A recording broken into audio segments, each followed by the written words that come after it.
그래서 극 중에 나온 송기훈 어머니가 아팠을 거라는 의사 선생님의 말은 현실과 맞지 않다는 거죠. 진짜요?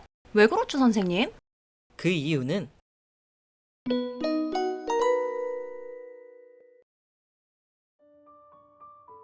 네네, 의사쌤. 혹시 소식 들으셨어요?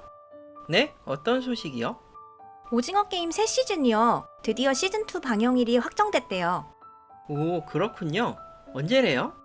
2024년 12월 중에 시작한다고 해요. 아직 확실하게 정해진 건 아니지만요. 오, 진짜요? 이번에도 엄청 재밌겠네요. 나오면 꼭 챙겨봐야겠어요. 올해 말이 기대가 되는데요. 물론이죠. 저는 오징어 게임 진짜 좋아해서 넷플릭스 끊어서 보고 또 보고 기억 안 날 때쯤 또 보고 한다고요. 궁금이 양은 오징어 게임 찐팬이잖아요. 아마 오징어 게임에 나오는 모든 장면들이 기억이 나지 않을까요? 그럼요. 이제는 어디서 무슨 대사가 나오는지 거의 외울 지경이에요. 근데요, 봐도 봐도 너무 재밌어요. 참, 저 드라마를 보면서요, 너무 짠한 부분이 있었는데요. 주인공 성기훈 어머니 있잖아요. 자식을 위해 일평생 일만 하면서 사시다가 정작 돌아가실 때 아들이 옆에 없었다는 게 너무 슬펐어요. 볼 때마다 너무 가슴 아프고 서럽고. 성기훈이 돈을 가지고 돌아와서 좋았어요, 엄마 하는데 인기척이 없잖아요. 그래서 이상하다 싶어 방문을 열어보니 안에 쓰러져 계신 어머니를 발견하고 성기훈이 오열하는 장면이 있는데 그 장면이 너무 가슴 아팠어요. 주인공은 어찌 보면 어머니 때문에 오징어 게임에 참여하게 되었는데 아이러니하게도 게임에선 승자가 되었지만 정작 어머니는 지키지 못했고요. 친구 조상우는 자신의 빚을 갚기 위해 게임에 참가했지만 최종적으로는 게임에 져서 자신의 목숨을 잃게 되었잖아요. 상우의 어머니는 아직도 아들을 찾아 헤매고 있지만 주인공은 죄책감과 연민, 두려움에 끝까지 아무 말도 하지 못하고 정말 너무하다 싶을 정도로 짜임새 있게 드라마를 만든 것 같아요. 저는 볼 때마다 나는 우리 엄마한테 꼭 효도해야겠다는 생각을 매번 했어요. 계실 때 잘하자. 선생님도 그렇죠. 맞아요. 저도 그랬어요. 제 부모님들도 저 키워주시느라 정말 고생 많이 하셔서 항상 효도해야지 하는 마음으로 지금도 살고 있어요.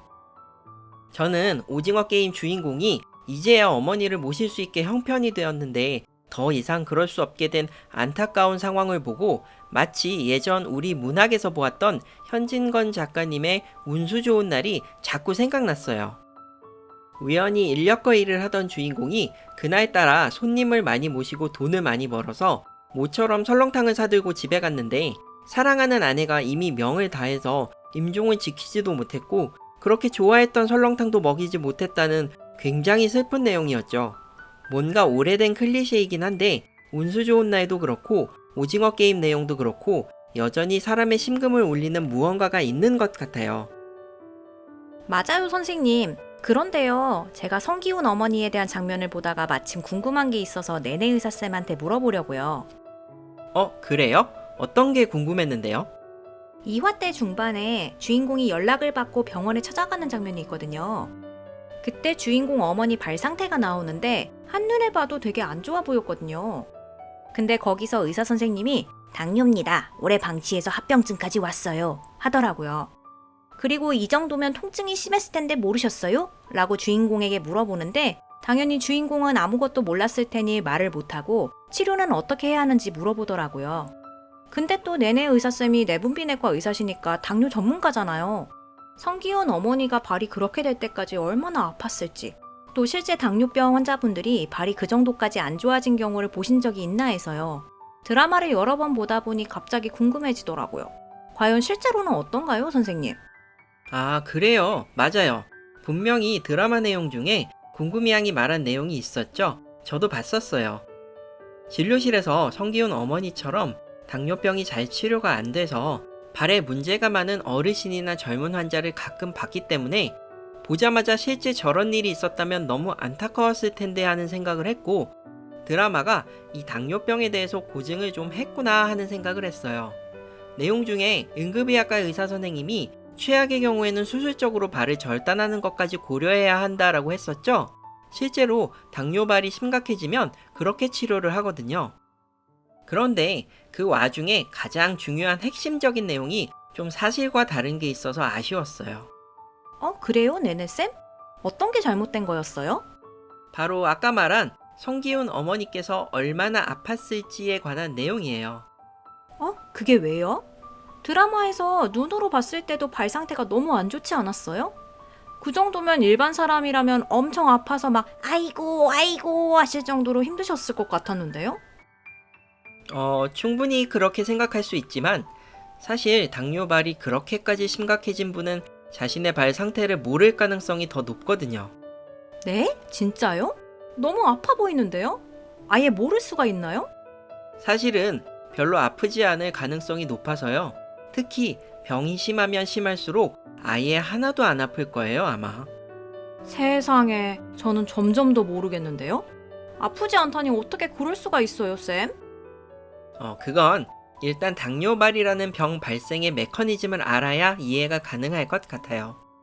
당뇨발이라고 우리가 부르는 병은 정확히는 당뇨병의 합병증 중 하나인 당뇨병성 족부병변이죠. 드라마에서 나오는 성기훈 어머니의 발 상태는 당뇨병이 심해진 나머지 발가락과 발바닥 쪽 피부가 죽고 썩어 들어가면서 발생하는 괴사 상태라고 볼 수 있어요. 여기서 생각해 볼 것은 당뇨발이 있으면 피부 괴사가 왜 일어나냐는 거죠. 이유는 피부와 연결된 몸속 혈관과 신경다발 같은 조직들이 이미 죽어 없어지고 파괴되었기 때문이거든요. 당뇨로 인한 합병증이 발생하기 시작하면 발 부위에 아주 작은 혈관인 모세혈관부터 나름 굵직굵직한 발바닥이나 발등, 발목 혈관에 이르기까지 전체적으로 발 쪽으로 향하는 혈관들이 당뇨병의 여파로 인해 망가져서 혈액순환이 잘 안 되기 시작해요.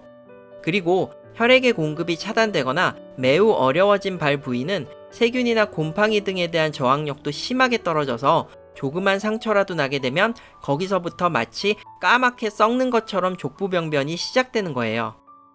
그런데 문제는 이렇게 발혈관이 망가진 곳은 신경다발 세포들도 같은 문제를 겪는다는 거죠. 보시다시피 정상적인 혈관이 신경조직을 감싸고 혈액 공급을 하고 있는데 당뇨병 합병증으로 인해 혈관이 먼저 손상받고 나면 신경세포들도 혈액 공급을 제대로 받지 못해 점점 신경조직 파괴가 진행되는 것을 알 수 있어요. 원래 통증이라는 것은 사람이 느끼는 일종의 감각이잖아요. 신경조직과 세포에서 느끼는 여러 감각들 중 하나예요.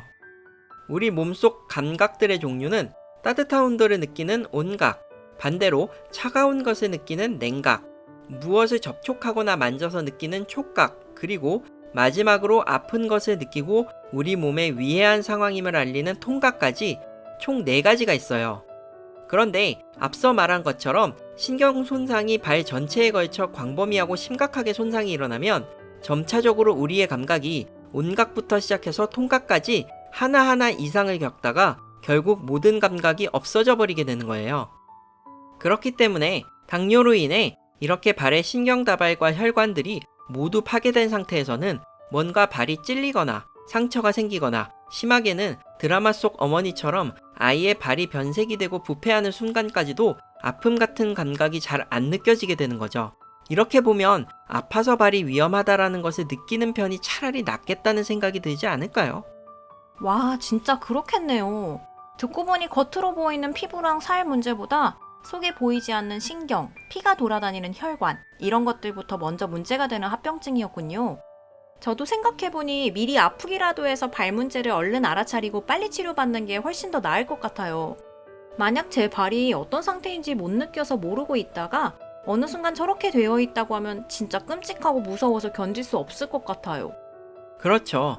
환자 스스로 자기가 통각이 살아있어야 아픔을 느끼고 응급실이나 병원 외래를 찾아와서 빨리 치료받고 건강해질 수 있을 텐데 전혀 느끼지 못한 상태로 발을 내버려뒀다가 나중에 그때 가서 치료하려면 너무 늦은 상태인 경우가 종종 있어요. 물론 실제로는 진료실에서 당뇨병 치료하다가 우연히 환자분의 발 상태를 제가 보게 돼서 다행스럽게 조금이라도 먼저 치료를 하는 경우도 있었지만요. 이렇게 사례 장면을 보시면 다른 병원에서 치료받고 있다가 저희 병원에 오신 어머님이 계신데요. 몇 달 안 돼서 아프지도 않은데 왠지 걷기 불편하시다고 해서 발을 보여달라고 했는데 저도 깜짝 놀랄 정도로 상태가 안 좋아지고 있더라고요. 당뇨 치료는 어느 정도 잘 받고 계셨는데 발 쪽을 신경 쓰지 못하고 있다가 신경합병증, 혈관합병증이 가면 갈수록 심해져서 제 진료실에 오실 때까지 모르고 약만 신고 지내다가 우연히 발이 불편해서 그제서야 알게 된 거죠. 이분은 어쩔 수 없이 수술같이 제대로 된 치료를 위해 정형외과 의사 선생님과 그날 바로 협진을 했어요. 게다가 연세가 좀 드신 환자분들이 발에 문제 생기는 경우가 더 많은데, 이런 경우 알츠하이머병 같은 치매 관련 질환 때문에 실제 발을 직접 본인이 쳐다봐도 이게 문제가 되는 건지 잘 인식이 안 되는 경우도 있거든요. 그리고 거동이 불편하시니까 자기 발을 잘 쳐다보지 못하고 그냥 양말만 계속 신고 사시는 분들도 덜어 있어요. 그런데 생활이 힘들고 신경 쓰실 것도 많고 하다 보니 양말을 잘 안 세탁하시고 그대로 한다리고 신는 분들도 있거든요. 위생에 많은 문제가 생기면서 발에 곰팡이균이나 세균들이 창궐할 가능성이 엄청 높죠. 관절을 움직이기 힘드신 분들도 많잖아요. 자기 발을 씻는 것도 이런 분들은 거의 고역에 가까우니 잘 안 씻는 분들도 많거든요. 여러모로 악재가 겹치면 참 어려운 상황이 생길 수도 있어요. 그렇군요. 연세 드신 환자분들이 안 그래도 힘드실 텐데 당뇨병으로도 이래저래 곤란한 상황에 놓이게 되는 경우가 있다니 참 안타깝네요. 그래서 이런 일련의 상황이 벌어져서 당뇨병성 족부병변이 생기고 그때서야 응급실을 방문하게 되면 드라마에서 보고 있는 것 같은 일이 벌어지는 거죠. 물론 말씀드린 대로 드라마 내용 중 응급의학과 선생님이 많이 아프실 텐데 모르셨어요 같이 물어보지는 않을 거고요. 실제로는 응급의학과 선생님뿐만 아니라 웬만한 의사들은 다 알고 있어요. 왜 발이 이렇게 될 때까지 몰랐을지. 그래서 보호자한테 물어봐도 좀 다른 내용으로 물어보죠. 환자분께서는 아마 당뇨병이 심해지고 나서 발이 나빠졌을 테니 스스로는 아프지도 않고 잘 모르셨을 거예요. 근데 보호자분께서는 혹시 환자분 발이 언제부터 안 좋아지셨는지 기억이 나실까요? 하는 느낌으로 물어보게 되죠. 아, 그렇군요. 당연히 내내 의사쌤 말씀대로라면 이미 신경합병증 때문에 통각이 없을 테니 아프지 않다는 것을 응급실 선생님은 먼저 알고 있었겠네요. 그렇죠. 그리고 보호자분들께 물어보면 안타깝지만 대부분 환자분 발 상태가 그렇게 되기까지 전혀 몰랐다는 경우가 많아요. 아무래도 자기가 아프거나 발을 직접 보거나 하는 문제가 아니니까 가까운 혈육이더라도 정말 모르고 지내는 경우가 종종 있죠. 아이고, 조금만 일찍 발견했어도 더 쉽게 치료받으시고 빨리 나으실 수 있었을 텐데 이런 일은 일어나지 말아야겠어요. 그런데 네네쌤, 또 궁금한 게요. 얼마나 당뇨병 치료가 잘 안 되어야 이런 문제들이 발생하나요? 이런 발이 괴사하고 피부가 손상되는 문제는 적어도 당뇨 합병증이 발생하고 심해지게 된 지 10년에서 15년 정도 경과하면 발생한다고 알려져 있어요. 10년에서 15년이면 생각보다 빨리 발생하는 건 아니네요. 그 전에 당뇨병을 잘 치료하면 합병증이 발생하지 않는 건 아닌가요? 그렇게 생각할 수 있지만 사실 10년이란 시간이 짧다면 짧거든요. 60대에 진단받은 환자분이 70대에 맞닥뜨릴 수 있는 문제라고 한다면 좀 무섭지 않나요? 아, 그렇게 생각하니 또 그렇네요. 그리고 또 생각해 보아야 할 게 당뇨 합병증이란 건 일단 생기면 당뇨병 치료를 웬만큼 잘 받아도 말기 상태로 진행하는 경향성을 가지고 있거든요. 아예 생기지 말아야 하는데 생긴 다음부터는 막기가 되게 어려워요. 그래서 사실 아무 증상도 없을 때 당뇨 치료를 미리 확실히 해두어야 합병증 시작 자체가 되지 않아 건강하고 오래오래 사실 수 있는 거죠. 다시 말해 이런 발에 심각한 문제들이 생기기 전에 미리미리 최선을 다해 식습관과 운동 습관을 꾸준히 유지해야 한다는 거예요. 예방이 중요하다. 매일 하는 이야기죠. 사실 이론은 누구나 알고 있지만 실생활에 정확히 적용해서 저 같은 의사가 봐도 감탄할 정도로 생활습관 조절을 잘 하시는 분이 드물죠. 너무 아쉬운 부분이에요. 그러게요. 당뇨병의 합병증을 예방하려면 네네쌤한테 배운 대로 혈액순환 잘 되도록 운동 잘하고 몸에 좋은 건강한 식사 유지하고 혈당 체크 매일매일 해서 너무 높은지 낮지 않은지 확인하고 그렇게 내 건강을 잘 챙겨야 이런 무서운 일이 나중에 발생하지 않는 거죠. 선생님, 물어본 김에 한 가지 더 궁금한 게 있어요. 여기 드라마 성기훈 어머니처럼 당뇨발로 고통받으시는 분들이 있잖아요. 그런데 생각해보니 당뇨 발은 있는데 당뇨 손은 별로 없지 않나요? 제가 손과 관련된 당뇨병 합병증을 별로 들어본 적이 없어서요. 왜 그런가요? 손이나 발이나 몸의 끝부분이라 손가락 같은 데도 당뇨 합병증으로 피부 증상이 생기기 쉽지 않나요? 저도 대학병원에서 한창 수련받을 때 궁금이양이 지금 이야기한 내용이 되게 궁금했었거든요. 사실 저도 발에 문제가 있는 환자는 본 적이 많은데 손의 경우에는 손저림이 심하거나 손발이 차서 고생한다는 말씀을 하는 분들은 꽤 봤어도 괴사까지 일어난 사람은 별로 보질 못했어요. 그래서 이 분야의 전문 의사 동료들에게 한번 물어본 적이 있었죠. 당뇨발 쪽 피부 괴사를 치료하는 분야는 정형외과거든요. 친구 중에 정형외과 전공이랑 전임의가 있어서 같이 밥 먹거나 심심할 때 물어봤는데요. 친구들 이야기가 임상적으로는 당뇨손이라는 개념이 아예 없는 것은 아니라고 하더라고요. 어차피 당뇨병으로 인한 혈관 및 신경합병증은 발에만 한정되는 이야기는 아니기 때문에 손에도 똑같이 발생할 수 있다고는 해요. 다만 상대적으로 발이 훨씬 더 심한 문제로 자주 알려져 있는 게 발과 다리는 우리 몸에 떠받치는 역할을 하는 신체 부위이기 때문이에요. 우리가 살다가 일어서서 움직이거나 서 있는 경우가 생각보다 자주 있거든요. 그래서 필연적으로 발에 체중이 실리는 경우가 많고 특히 서 있거나 움직일 때도 사람에 따라 고르게 체중 분포를 하지 못하기도 해요. 예를 들면 짝다리로 서 있거나 걸어가는 버릇에 따라 발의 특정 위치에 힘이 쏠리는 경우가 많죠. 이렇게 되면 그 부분의 세포가 심하게 짓눌려서 안 그래도 당뇨병으로 인해 취약해진 세포들이 파괴되거나 손상받을 위험이 높아져요. 이와는 반대로 손은 발에 비해 뭔가 중력의 영향을 받거나 눌리는 경우가 생각보다 별로 없고 자유롭게 움직이다 보니 상대적으로 피부 부위에 문제가 생길 확률이 적은 거죠. 그리고 또 하나 생각해 볼 게 우리가 추울 때 겨울 시즌이거나 아니면 특정 작업을 하려고 손을 보호하거나 그럴 때가 아니면 손에 장갑을 끼는 경우는 별로 없잖아요. 하지만 우리가 밖에 나갈 때 웬만하면 양말을 신고 신발도 항상 신고 돌아다니죠. 이렇게 곧 찾아올 더운 여름에만 한정적으로 맨발에 슬리퍼나 샌들을 신는 경우도 있지만 아직까지는 직장에서도 그렇고 1년 내내 기준으로 보면 대부분의 시간을 양말과 신발을 신고 산다고 봐야 할 거예요. 사실 아무리 양말이 부드럽고 신발이 편한 신발을 신는다 하더라도 걸을 때마다 양말과 신발의 재질에 발이 부딪히거나 마찰이 일어나면서 발의 살과 천 조직, 가죽 조직이 서로 접촉해서 비벼지게 되고 그러면서 발 세포에 어느 정도 영향과 손상은 갈 수밖에 없어요. 이런 문제 때문에 발의 경우는 상처도 생기기 쉽고 피부 트러블 및 당뇨로 인한 2차적인 악화가 손보다 훨씬 자주 발생하는 거죠. 선생님, 근데 말씀 중에 죄송한데요. 남자의 경우는 샌들 같은 걸 잘 안 신어서 모를 수도 있는데 여자는 샌들 같은 거 신으면 은근히 샌들 끈 부위나 가죽 부위에 발이 상처를 입는 경우가 많아요. 그래서 여자는 양말이나 신발을 안 신어도 똑같이 발이 고생을 하거든요. 그래요? 제가 그것까지는 잘 몰랐네요. 그쵸. 그렇게 보면 발은 뭘 신든 간에 사시사철 고생하는 것 같네요.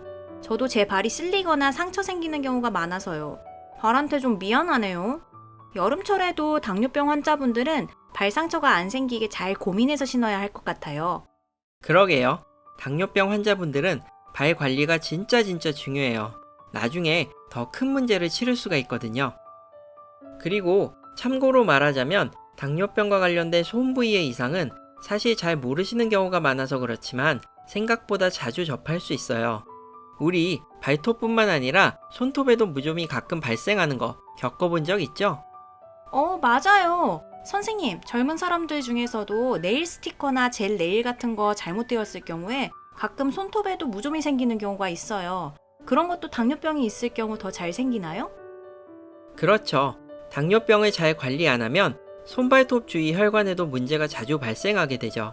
손발톱도 결국은 세포의 일종이기 때문에 피해 공급이 차단되면 가끔 썩게 될 수도 있는데 여기에 곰팡이균이 서식하기 시작하면 손톱 무좀이 발생하는 거죠.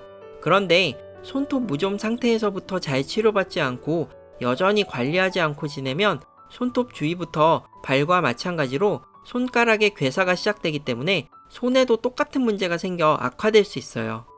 아, 그렇군요. 손톱 무좀 발생할 때부터 당뇨병이 있으면 철저히 관리해야겠네요. 위험 신호예요. 맞아요. 아무리 중력이나 압박이 실리지 않는 손이라 하더라도 여전히 당뇨 합병증 위험에서 자유롭지 않기 때문에 항상 조심해야 해요. 선생님, 그러면 마지막으로 하나 더 질문이 있는데요. 당뇨발이 발생하면 어떻게 치료해야 돼요? 특히 드라마에서 나온 것처럼 심하게 된 상태는 어떻게 회복이 가능한 건지 알고 싶어요. 일단 정말 안타까운 이야기지만 이 정도로 나빠진 발을 완벽하게 원상복구하는 방법은 현재로서는 없다고 봐야 할 것 같아요. 다만 당뇨발이 심하게 악화되기 전에 미리 발견한다면 가능성은 충분히 있고요. 최근에는 단순한 절단 같은 수술적 처치보다는 여러 가지 최신의 치료법이 생겨서 환자에게 보다 많은 선택지가 생겼죠. 일단 정말 심각하게 괴사가 이루어지거나 피부가 많이 없어진 부위는 주변 조직을 좀 더 넓게 제거하는 변연 절제술이라는 것을 시행하는 게 가장 적합해요. 어차피 심하게 손상받은 피부 조직은 그 자체로 세균이나 바이러스 같은 감염의 원인이 되거나 주변 세포를 같이 잠식시켜서 안 좋게 만드는 특징이 있기 때문에 염증을 일으키는 부위보다 조금 넓게 잘라내는 게 원칙이죠. 살을 잘라내는 거예요? 상처 부위보다 넓게 자른다니 그런 걸로 치료가 될까요, 네네쌤? 괜히 상처만 더 커지는 거 아닌가요? 치료 당시에는 그렇게 생각할 수 있지만 일단 잘라낸 부위를 잘 관리하고 주변 신경세포와 혈관을 보호하면서 당뇨병을 완벽하게 치료해두면 상처 부위가 아물게 되죠. 사람의 피부세포는 자가 치유와 복구 능력이 있기 때문에 완벽하게 옛날 모습은 아니지만 상처가 메워지는 효과가 몇 달 안에 나타나게 됩니다. 치료하지 않고 그대로 놔두면 상처가 더 벌어질 테니 차라리 손상받은 부위를 절제해서 없애버리고 우리 몸이 스스로 치료하게 잘 관리만 하면 되는 거죠. 아, 그렇군요. 그런데 저렇게 감쪽같이 새살이 돋아나려면 진짜 노력해서 발 관리 잘하고 당뇨병을 철저히 치료해야 가능하겠네요? 그렇죠. 결국은 당뇨가 아닌 상태여야 일반 사람처럼 자가 치유가 될 테니 당뇨 관리, 발 관리 둘 다 성공적으로 해야 한답니다. 그런데 이런 변연 절제술 같은 국소적인 치료 가지고는 해결이 안 되는 광범위한 조직의 파괴, 괴사의 문제는 정말 안타깝지만 자연 회복 가능성이 없다고 봐야 해요. 그래서 마음이 아프지만 절단술들을 통해 더 이상의 추가적인 괴사와 감염을 막는 방법으로 진행하죠. 아이고, 절단이라면 아예 발가락 같은 곳을 수술로 없애버리는 거예요? 네, 너무 힘든 치료이지만 내버려두면 주변 조직을 점점 감염시켜서 괴사가 퍼지게 되거든요. 원인이 되는 싹을 없애버리는 것이 오히려 남은 피부나 조직을 위해 필요한 조치일 수 있어요. 절단 수술을 할 때는 원칙이 있는데 변연 절제술처럼 괴사된 조직보다 조금 넓게 절단을 해야 눈에 보이지 않는 손상된 조직까지 완벽하게 해결할 수 있기 때문에 절단 부위를 신중하게 또 신중하게 고려해야 한다는 거예요.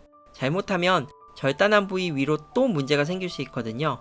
그래서 때로는 과감해야 할 필요가 있는데 저는 국내에서는 아직 경험해보지 못했지만 외국의 사례의 경우 종아리 부위까지 절단한 사례도 있어요.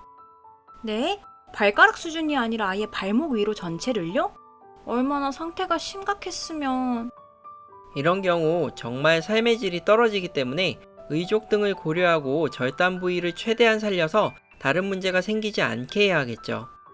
이럴 때는 괴사된 조직을 감안하더라도 절제 부위를 최소화하는 것이 환자의 이후 삶에 도움이 되기 때문에 어디까지 절단을 해야 의학적으로 타당한지 의사는 고민에 또 고민을 할 수밖에 없어요. 개인적인 바람은 환자분들 모두 당뇨병을 잘 치료해서 정말 혹시라도 이런 경우가 생기지 않았으면 좋겠다는 거예요. 근데요, 선생님, 이렇게 변연 절제술이나 괴사된 곳을 절단하고 나면 그 다음에는 어떻게 해요? 손상된 부위가 하루 이틀 만에 나을 수도 없는데 일단 사람은 걸어 다녀야 하잖아요. 하루 종일 당뇨발 때문에 침대에 누워있을 수도 없고요. 그런데 제 생각에는 치료한 곳이 다시 걸어 다니면서 눌리면 문제가 또 생길 수밖에 없을 것 같은데 그 다음에 관리를 어떻게 하는지가 또 궁금해요. 그렇죠. 지나친 압력 부위에 손상이 생기는데 결국은 그게 걸어 다니거나 신발 신고 장시간 서 있거나 해서 생긴 문제일 거잖아요. 그래서 오프로딩 프로시저라고 해서 손상 부위의 압력을 줄여주는 여러 방법들을 사용해 볼 수 있어요. 대표적인 방법으로는 압력을 분사시켜주는 신발이 있죠. 특정 부위에 과도한 압력 쏠림을 방지해줘서 더 이상의 손상을 막고 통증도 완화해주는 특징이 있어요. 이외에도 깔창을 변경해준다든지 정형외과적으로 보조기를 적용해보는 방법 등을 생각해볼 수 있습니다. 그리고 최신 의학 치료술을 통해 새로운 당뇨발 치료의 가능성을 제시한 경우도 있습니다. 고려대학교 병원에는 당뇨발 치료에 세포 이식술을 도입해서 손상된 발 부위의 자가 치유를 직접 도와 완치를 유도하는 방법을 국내 최초로 도입한 교수님도 계세요. 수술적 치료가 꼭 필요하지 않은 상대적으로 경한 환자들을 대상으로 하는 고압 산소 치료라는 방법도 생각해 볼 수 있습니다.